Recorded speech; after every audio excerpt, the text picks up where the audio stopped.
కాంగ్రెస్ పై కోపంతో బీజేపీకి ఓటు వేస్తే మరింత మోసపోతామన్నారు మాజీ ఎమ్మెల్యే మర్రి జనార్దన్ రెడ్డి. బీఆర్ఎస్ ఎంపీ అభ్యర్థి ఆర్ఎస్ ప్రవీణ్ కుమార్ కు మద్దతుగా నాగర్ కర్నూలు జిల్లా బిజినేపల్లి మండలంలో ఎన్నికల ప్రచారం నిర్వహించారు.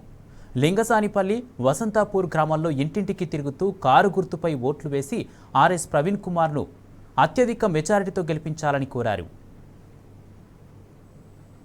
మిమ్మల్ని కలవడానికి వచ్చిండు అందరూ కొంతమంది కోరుకున్నారు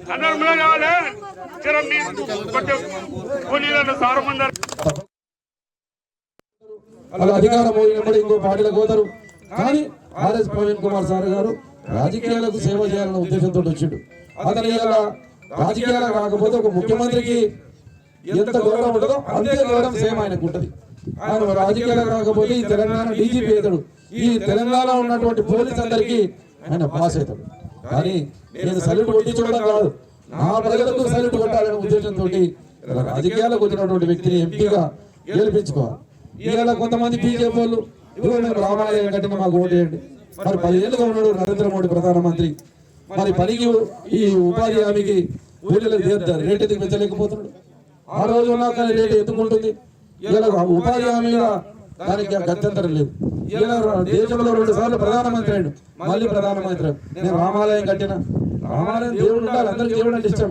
ఒకరికి పోచమ్మ అంటే ఇష్టం, ఒకరికి ఎల్లమ్మ అంటే ఇష్టం, ఒకరు నాయనోని పల్లమ్మ మైసమ్మ ఇష్టం, ఒకటి వెంకటేశ్వర స్వామి ఇష్టం, ఒకటి యేసుబాబు ఇష్టం. ఒకరికి ఒక దేవుడు అంటే ఇష్టం. దేవుడు ఎక్కడ ఉండాలి?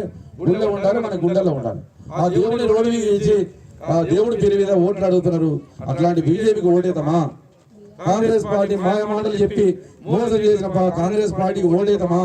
మీ పక్షాన్ని నిలబడి గత 10 సంవత్సరాలుగా రైతులకు, పేదవాళ్లకు ఇలా మీ గుండెగా గొంత ఉండి మీకు ఆసరగా ఉన్నటువంటి అరుగుడుకు ఓటేద్దామా? మీరు ఆలోచన చేసి ఓటేయండి.